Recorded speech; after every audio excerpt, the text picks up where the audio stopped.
Welcome back, Pack, and welcome back for another fantasy football mock draft video. And this time, going to be at pick number 7 here for today's episode. Of course, 10-team PPR snake draft league on Sleeper, doing the mock drafts here. It's draft season, so I know got to get these out quick before next week, before a lot of our huge leagues start to come up. I've already drafted in one of my leagues over on Twitter. I will have that posted if you want to see what my first draft looked like. I was pretty happy with it. It's a little bit Denver Broncos sided. As you know, I'm a Broncos fan, so there was a little bit of Broncos in there, but I like the draft, and it was on Yahoo. Unfortunately, I would never use Yahoo again in my life if I could. But that's besides the point. We are getting to pick 7 here. Christian McCaffrey, Jonathan Taylor, Eckler, Kupp, Derrick Henry, Justin Jefferson went. And I kind of let this fall to us to see what would happen here at pick number 7. This is a realistic kind of order, I would think, as well. Maybe you switch Justin Jefferson and Cooper Kupp, especially with the Matthew Stafford injury. So at pick 7, you kind of have the option. So I would say these 3 right here: Dalvin Cook, Najee Harris, and Jamar Chase. But I've seen Najee Harris drop even to the 2-4 in some leagues. So Najee Harris might be dropping a little bit, which obviously he's on a worse team, but he's still going to get an insane workload in Pittsburgh. So you got to keep an eye out for that. I just like Dalvin Cook. He's on a better offense. He's going to get the ball a lot, and there's no one really behind him. Alexander Madison's great, but he's basically a backup, and he plays as if he's just a backup. So hoping to go back to, of course, this Dalvin Cook season, which made him a top 5 running back pick in the first place. And Najee Harris, I mean, you look at his stat line and you see 94 targets. It could be a similar kind of a way there in the Pittsburgh offense, but obviously no Big Ben. Over to Mitch Trubisky, Kenny Pickett. I still think those guys are going to target the running back a bit. Even in the preseason game, he had a few targets. He had 3 targets for 11 yards. So even then, it's already showing that they're targeting the running back in their first team offense. So for me, it's kind of actually a difficult decision here on Dalvin Cook versus Najee Harris and Jamar Chase. I'm just going to go with Dalvin Cook, though, make it easy and hope maybe one of those guys fall. Of course not. They go with the 8-9. Kelsey on the turn with Nick Chubb, Stephon Diggs, and CeeDee Lamb goes. Now we have a tough decision. Joe Mixon, Devontae Adams. You guys know what I've been saying about Darren Waller already. I'm confused, to say the least, about Darren Waller. He hasn't really played too much. People were hoping it was contract talks because that's kind of been what he might have been concerned about, especially with Devontae Adams coming to the team and getting a huge pay raise over to that team. And now you can see this getting $16 million a year. So if that contract comes true, Darren Waller's totally a fine pick. That I just had some skepticism because he hasn't played in a long time, in a couple of months. He just left his agent. Now he's looking for a contract extension. So there's some weird terms there over in Las Vegas. But Darren Waller is for sure the number 2 in that offense. So Devontae Adams will get a lot of targets, but so will Darren Waller. And he'll be safer in that 4th, 5th round pick if he does start to drop a little bit because people are worried. But that's a realistic pick I could look for later in the draft. Now's the decision to make. Do you want to go with Dalvin Cook, Joe Mixon, and just have solidified running backs in these first 2 rounds? And our first receiver is probably going to look like someone way down here, probably Mike Evans, A.J. Brown, Keenan Allen, somewhere in that range, which is totally fine. But it's Devontae Adams, and he's one of the best receivers, if not the best receiver in football. I'm going to take him there every single time. Joe Mixon goes, then Saquon Barkley, Aaron Jones, Kamara, Mark Andrews, DeAndre Swift, Mike Evans, Josh Allen, Deebo Samuel, Leonard Fournette, Tyreek Hill, Keenan Allen goes. So like I was expecting, a lot of receivers taken in front of us. Of course, the same kind of situation with running backs, but we still have Javonte here. I'm not even going to make this a question. This is Javonte Williams 100% for me, and maybe we have potential for James Conner on the way back. I haven't drafted James Conner in a single mock draft yet. It just kind of hasn't fallen to me in a draftable position that I would enjoy picking him at. Like, most of my drafts are on the top 2-3 teams, so James Conner's usually gone by then in the 4th round, so on the way back, I'm not really considering him on that turn. But now we have a decision to make, and it's A.J. Brown, of course. He's going to get a lot of action there in Philly. Jalen Hurts, I really like Jalen Hurts. I think he'll be great, especially with a couple of weapons now and a good the best offensive line in football. So you can only expect that team to just be very good offensively this season. But we're going to go with Javonte Williams every time. It locks down our running backs. We have some very high upside running backs with Devontae Adams locking in our wide receiver 1, who we know is going to be absolutely solid. And interesting, George Kittle going before Kyle Pitts or Darren Waller. Now we do have a decision to make with A.J. Brown, Patrick Mahomes, Ezekiel Elliott. On the turn goes Cam Akers in the 4th. And also, something that I have noticed, apparently, Well, this is good news. He's full participant today. Cam Akers was dealing. He hasn't played and had a soft tissue injury for 2 weeks and was held out of practice and hasn't played. So people are starting to draft Darrell Henderson, and they're like, "Is Cam Akers even ready for Week 1?" This time though, it says he's a full participant in practice. It was weird because the last update was like he's not practicing. He can't even run. Like it was just weird, and now he's a full participant. So who knows? Cam Akers is probably healthy again, and he was tremendous when he was on the field. Obviously, not towards the end of the season and playoffs because he was rushing back from a terrible injury. But he's still a great pick, especially going into the 4th round. It's someone to look for. But he will have a timeshare and probably a split between himself and Darrell Henderson, who you can't get much later. So realistically, if you want to try and take a split, Darrell Henderson might be the choice. But they're both going to get injured, or both have been injured and are coming off injuries. So it's a little bit suspicious there in the backfield for Los Angeles. And now we have a decision to make. I mean, Kyle Pitts is sitting here at the 4-4, which is a decent spot for a mid-round tight end. Normally it goes at the the end of the 3rd or 4th, and you kind of have to reach a little bit. Of course, James Conner was the one I was talking about earlier, and Michael Pittman falling into the 4th is pretty nice as well. There's some really good options here that I like. Like I said, I'm just not taking Justin Herbert. There's no reason. I mean, you can even see the points drop off, 360 points.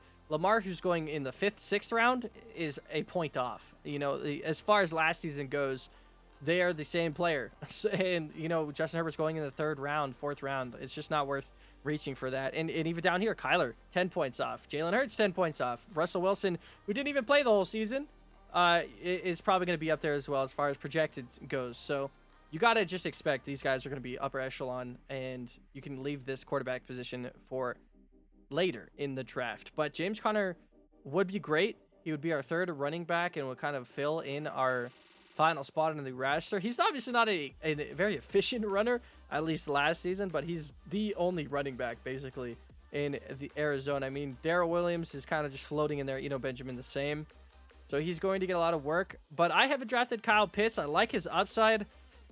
It's unfortunate, but I think our next wide receiver pick will still have a lot of value down there as our wide receiver too. So I'm going to go with Kyle Pitts here. He is the number 1 target on the Atlanta offense, and he will get an insane workload. Already had last season, of course, 110 targets on 1,000 yards. 1 touchdown is a complete outlier.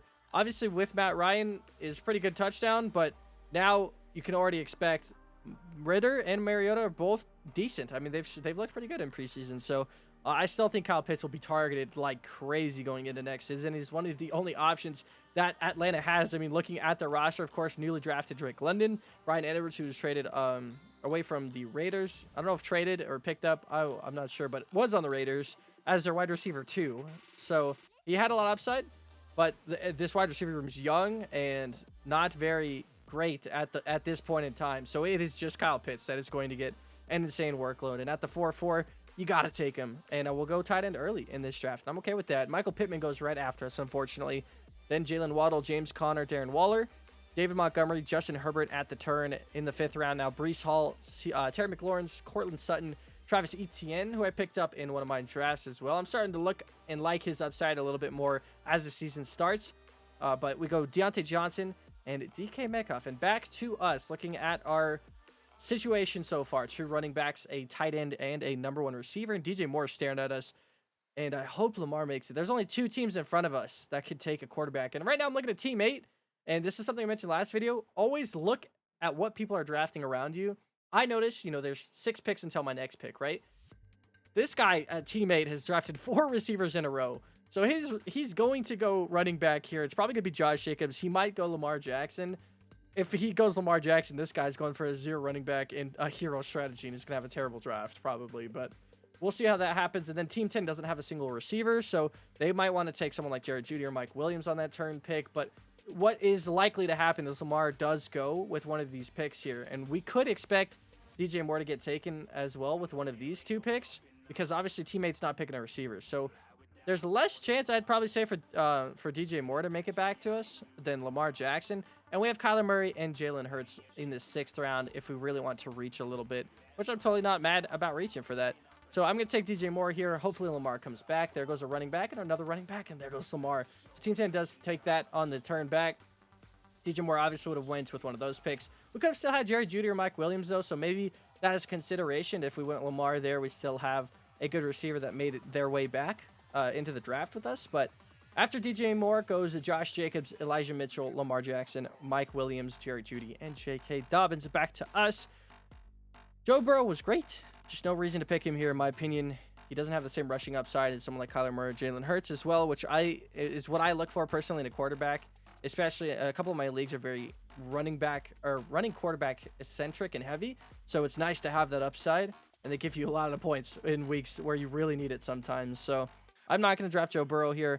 As we heard with the unfortunate Brian Robinson news that hopefully recovers swiftly and soon, but Antonio Gibson has started to rise a little bit. Even though he's been really bad during the preseason, he still has a fumbling problem. We could take him as our third running back, and I mean, I love A.J. Dillon. I think he'll still get... A.J. Dillon is still going to get first-team reps, even if Aaron Jones is on the field. That's the thing about A.J. Dillon. You know, he had 200 carries and 37 targets as the backup running back on this team. Like, A.J. Dillon is always going to be a safe running back 3 option. You can't really miss on that pick. You could miss on Antonio Gibson if he's just bad and Brian Robinson is able to make a swift recovery. But you never know how that's going to turn out in Washington. So realistically, it would be Antonio Gibson here or a quarterback potentially. But I'm okay with waiting quarterback on the next pick. I'd love Kyler Murray, Jalen Hurts.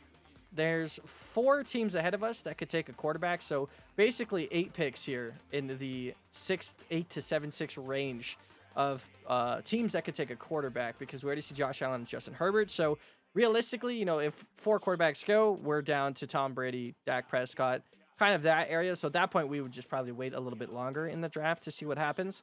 But it's definitely a spot you should consider one of these like really high upside quarterbacks, because they will give you a tremendous amount of points that a lot of these wide receiver 3s, running back 3s will just not get you.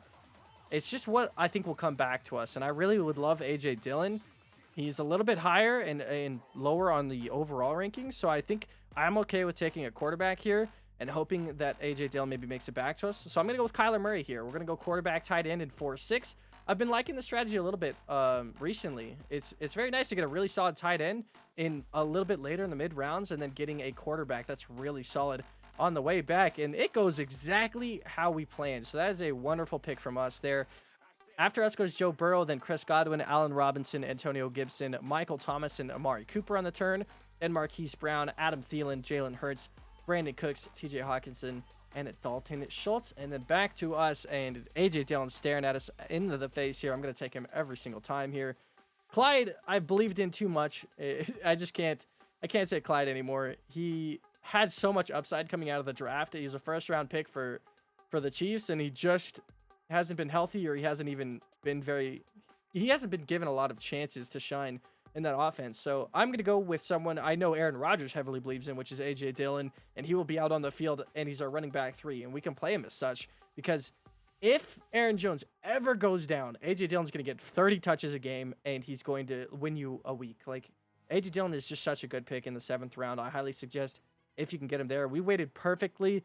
The smart calculations coming out as we wanted a high upside quarterback, and that was either Jalen Hurts or Kyler Murray, and there's no way either one of those guys would make it back to us, and a lot of wide receivers went, and we kind of saw that in the ADP at least. A lot of people like to reach, of course, so A.J. Dillon in your league might go in the 6th round, he might go later, but in our draft here, everyone kind of going off ADP, a lot of teams needing receivers, especially, like Team 4 had 4 running backs, Team 3 had 3 running backs after the Gibson pick, same with Team 1 who had Breece Hall at the 5, so a lot of these teams might not want to take that 3rd running back and want to secure receivers. So you just have to look at that, and that's something I already mentioned in the last video, is just constantly look at what teams need in front of you and behind you, on either side of the snake, of course, and see what happens there, because they'll give you a lot of chances to get a player you might want on the way back, like we just got with A.J. Dillon. So really great pick there.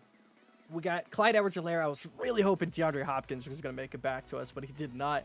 Then goes Amon-Ra St. Brown. In the 8th now, Gabriel Davis, Darnell Mooney, and Juju Smith-Schuster, which is a lot of great receivers. That is unfortunate. I kind of hoped maybe Team 8 over here with the wildest draft I've ever seen would take a quarterback or take Russell Wilson here instead of someone like Juju, who I would gladly take in this situation in the 8th round for the starting receiver in Kansas City. Insane value Juju Smith-Schuster could have this season with Patrick Mahomes, and I think people are just not realizing that that is a thing that could happen in the season, is that Juju Smith-Schuster could just be incredible and showcase his talent with Patrick Mahomes, and it'll be very, very good. But obviously, I also wanted DeAndre Hopkins with the stack for Kyler Murray. That stack would go crazy later into the year, but we didn't get it. So now we have a choice. No quarterback, of course, no tight end, so we're not worried about that. Running backs, we have Miles Sanders, Damian Harris, Kareem Hunt, Cordell Patterson. That's probably where the list ends for me as far as running backs I like. And then Chase Edmonds, who maybe I hope comes back to us in the 9th. So still, as far as running backs goes, we have our 3, and I'm really happy with those guys. I'm going to take a third receiver here. And I've talked Hunter Renfrow up incredibly a lot, but we have Devontae Adams already. So it's an easy Rashad Bateman pick here for me personally. The wide receiver 1 on Baltimore coming into his 2nd year in the offense. He's going to be much better. Lamar is still going to be great, of course.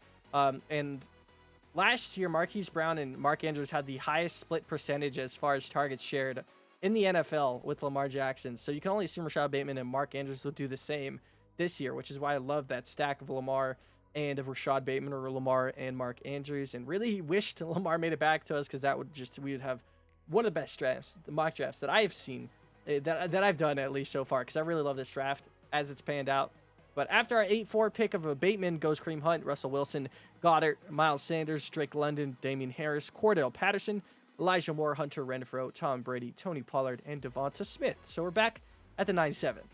And this is the thing about going tight end a little bit earlier. We have 3 pretty great receivers still on our team, but we have a week winning tight end on our roster as well with Kyle Pitts at the 4-4, and there's just so much receiver value. Like, we could still get Allen Lazard, who's going to be the wide receiver 1 on Green Bay. We could still get Treylon Burks, who has a lot of upside there in Tennessee. If Robert Woods is kind of just there as a safety blanket, then Treylon Burks really could be a great pick up there. And Chris Olave, the same thing with if Michael Thomas isn't healthy, or Chris Olave just starts to shine a little bit with Jameis Winston. Jameis Winston, of course, fed both Chris Godwin and Mike Evans when he was on the Tampa Bay Buccaneers.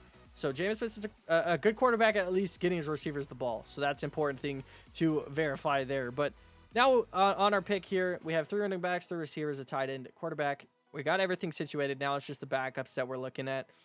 And looking at the teams in front of us, 3 running backs, 2 running backs, 3 running backs, and a lot of receivers picked already for these teams in front of us. So they're likely to pick a running back in front of us. And if you're looking at that, you're thinking Kenneth Walker's going to go. Listen, I'm just out on the Seattle offense. I'll be real with you. I'm not drafting Kenneth Walker. I'm not drafting Rashad Penny. It's a mess, and the team's going to be one of the worst in the NFL offensively. So I'm just out. So I'm okay with another team taking them. I'm okay with another team taking Singletary, and we hope Chase Edmonds would have came back to us. But realistically, I think more receivers are going to come back to us, because these teams are just not picking this many receivers in a row. So I'm going to take Chase Edmonds here. Going to reach up just a little bit. I mean, we're at the end of the 9th, and both running backs. So like I mentioned, this is why I said it's so important to look at teams in front of you. I knew that these teams, 4 receivers already for Team 9, 5 receivers for Team 8. They are not going to take another wide receiver. They are going to try and go with another running back or another developmental position like tight end with Zach Ertz or quarterback. So I knew that running back would be a tight discussion there on the way back. So Rashad Penny, Devin Singletary, Kenneth Walker, Chase Edmonds probably would have been in that mix pretty easily there. So it's a great thing that we reached for them and took him there, because we got the guy we wanted as our running back 4, and we absolutely solidify our running backs. I have no problems with our running backs this season. That is locked in there in the mock draft. And now we can just finish the draft. We have quarterback, tight end.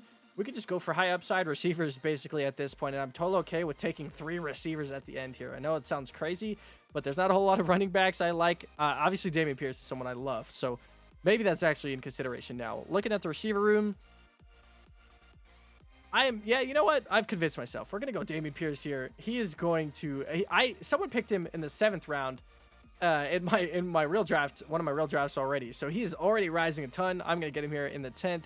Because he could be the starter. You see right now, not named by the coach as the starting running back, but he hasn't named one just yet. But we all know who has been the best running back in Houston. Dameon Pierce looks electric and explosive, and he's just a huge upside in the 10th round as a rookie running back on a team where he could split carries, but he's my 5th running back, so there's no worries there. And now we just finished the draft with wide receivers, which is unfortunate because Ramondre Stevenson is going to be fantastic as well. That's someone I highly recommend to draft. You already could see more targets early on, could see more targets the entire year. Obviously, I've already talked about they want him to get the James White role of just 100 targets a season at running back and still get running back carries. And that's something he could probably realistically do. And it could be great on the New England offense that doesn't have a whole lot of targets as far as receivers go. So I would recommend Stevenson here if you didn't get someone like Dameon Pierce, if he got taken earlier or whatever the case. But after Dameon Pierce went Lockett, Ayuk, Treylon Burks, Christian Kirk, Chris Olave, Aaron Rodgers, Dawson Knox, Trey Lance, James Cook, Matthew Stafford, Garrett Wilson, and Melvin Gordon. Now we're in the 11th round. Last 2 picks of the draft. We have 5 running backs, only 3 receivers, which I do love my receivers, but now is the time to look for some upside or safety. And there's a lot of upside, of course, in these picks later on. Chase Claypool being one of them. I just don't know exactly how I feel about the Steelers offense with Mitch Trubisky or Kenny Pickett. I've already talked insane about Kadarius Toney, but once again having injury issues. He shined when he played last season. We all know that, but he's now, he's hopeful. Hopeful's never a good word in fantasy football. We all know that is a very bad sign that if he's healthy, he probably won't start or he'll play 50% of snaps. Like, it's going to be interesting for Kadarius Toney, but as one of your last picks, that's a spot you can easily take there. Robert Woods, I already talked about his safety net there at the end of the draft. That's actually who I'll take here. We're just going to go double receiver. Robert Woods is going to be a safe pick. He's going to be the top player, a top receiver here on the team. Once he's healthy, he's a great safety blanket for the teams. Of course, he's played mostly in Los Angeles, but with Treylon Burks as his second wide receiver, rookie wide receiver, and there's just no one behind that. Tannehill realistically has Robert Woods, and that's kind of his only choice. And Robert Woods in the 11th as a starting wide receiver 1 will give us a safety blanket there, like I said, in the 11th. So now we can go for extreme value or extreme upside since we have that safety blanket. And this is the player in your draft you could just drop if they don't work out or whatever the case may be. So as we see Sky Moore, Ramondre Stevenson, Kadarius Toney, Freiermuth, and George Pickens, and Gesicki. A very high upside receiver is what we're looking for now. Rondale Moore could be in consideration there. We have Kyler Murray, of course, but Rondale Moore will end up being maybe the 3rd wide receiver on the depth chart once DeAndre Hopkins comes back, so it's a little bit questionable. Michael Gallup, could even be a decent choice. Obviously, on the PUP list, he won't start the season, but he's going to come back and be the wide receiver 2, so you got to expect Gallup to get a little bit of work there, and it could be great. We could still take Chase Claypool. There's still some upside. Obviously, Deontay Johnson's going to be great. Chase Claypool is more for the long targets and the interesting prospects there. Or we can go with Julio Jones with another safety blanket. But who cares about these boring picks? Julio Jones, MVS, these guys are going to be good enough. We want to go for some upside. What kind of upside do we got here at the end of the draft? And it's not much, to tell you the truth. It's all kind of rookies and maybe wide receiver 3s. So we'll go back to Chase Claypool. We'll take and finish the draft there with Chase Claypool.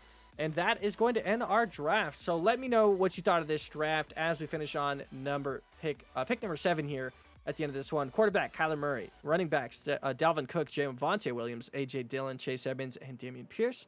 At wide receiver, Devontae Adams and DJ Moore are starters. And on the bench or flex is Rashad Bateman, Robert Woods, and Chase Claypool.